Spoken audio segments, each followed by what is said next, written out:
Good afternoon. I'm Dan DeRose with 19 News, coming to you from our digital desk. We've just gotten this press release from University Hospitals within the last 5 to 10 minutes, and we just want to make you aware of it. We don't know much about it. It is a simple statement from the University Hospitals, but it is something that, wow, a red flag has gone up.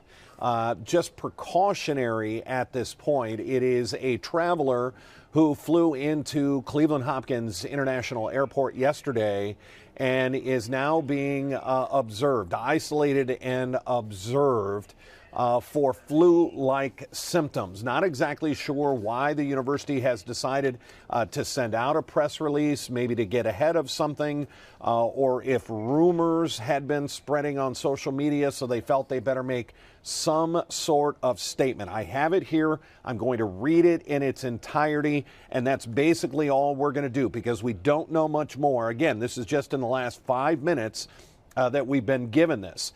I want to read this. Early this morning, a patient who had recently arrived at Hopkins International Airport, we believe that was yesterday, in Cleveland from the Democratic Republic of Congo, was transferred via North Olmsted EMS to UH St. John's Medical Center Emergency Department with flu-like symptoms. That's in Westlake. Statement goes on to say UH staff has taken proper safety precautions while their condition is being evaluated. The patient is currently under isolation and their condition has been reported to the Ohio Department of Health. Patients and staff are utilizing proper masking and isolation protocols and taking appropriate reporting steps to protect our patients, staff, and the community. That's all we've been given. So what we know is that apparently yesterday, a traveler from the Democratic Republic of Congo flew into Cleveland Hopkins International Airport, and it was this morning that individual had to be taken by ambulance to the UH St. John's Medical Center. That is in Westlake. The symptoms are flu-like. The UH has taken the appropriate reporting steps. They've gotten the Ohio Department of Health involved at this point. The patient is in isolation. The question is, what is it? What kind of flu or flu-like symptoms has them so at least concerned at this point that they have put this person into an isolation protocol and that they are taking the appropriate steps, according to the statement, to protect patients, staff, and the community. I know this isn't a lot, but we wanted to get out the very first information that we've been given. We've been hearing some rumors. We've been hearing and seeing some chatter on social media about this patient or about this suspected illness.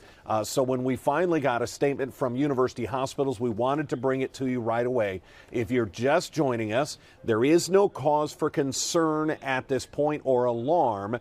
It is simply a statement from University Hospitals saying that someone, we don't know if it's a man or a woman, that traveled from the Democratic Republic of Congo into Cleveland Hopkins Airport yesterday, had to be taken by an ambulance this morning. Not sure where they've been since the airport, to having to be taken by an ambulance to UH St. John's Medical Center. Again, that's in Westlake, and that patient is showing flu-like symptoms. They have isolated that patient. Staff is using protection as they help this patient. They have reported it to the Ohio Department of Health. They say that is protocol and that patients and staff are using proper masking and isolation protocols and taking the appropriate steps to protect our community, staff, and the patients. So that's what we have at this point. Of course, we're going to be asking more questions. We're going to see if Cleveland Hopkins International Airport has any statement, if they need to perhaps find other people that may have been on the same plane, the same flight that came into Cleveland. But again, just getting out the word, the first word that we've been given officially on this patient that is now in isolation here in Northeast Ohio with what are simply being described as flu-like symptoms. Make sure you tune in to Cleveland 19 News at 3 o'clock on Channel 19, where we'll have the very latest to see if we can get some more information on this case. Until then, I'm Dan DeRose.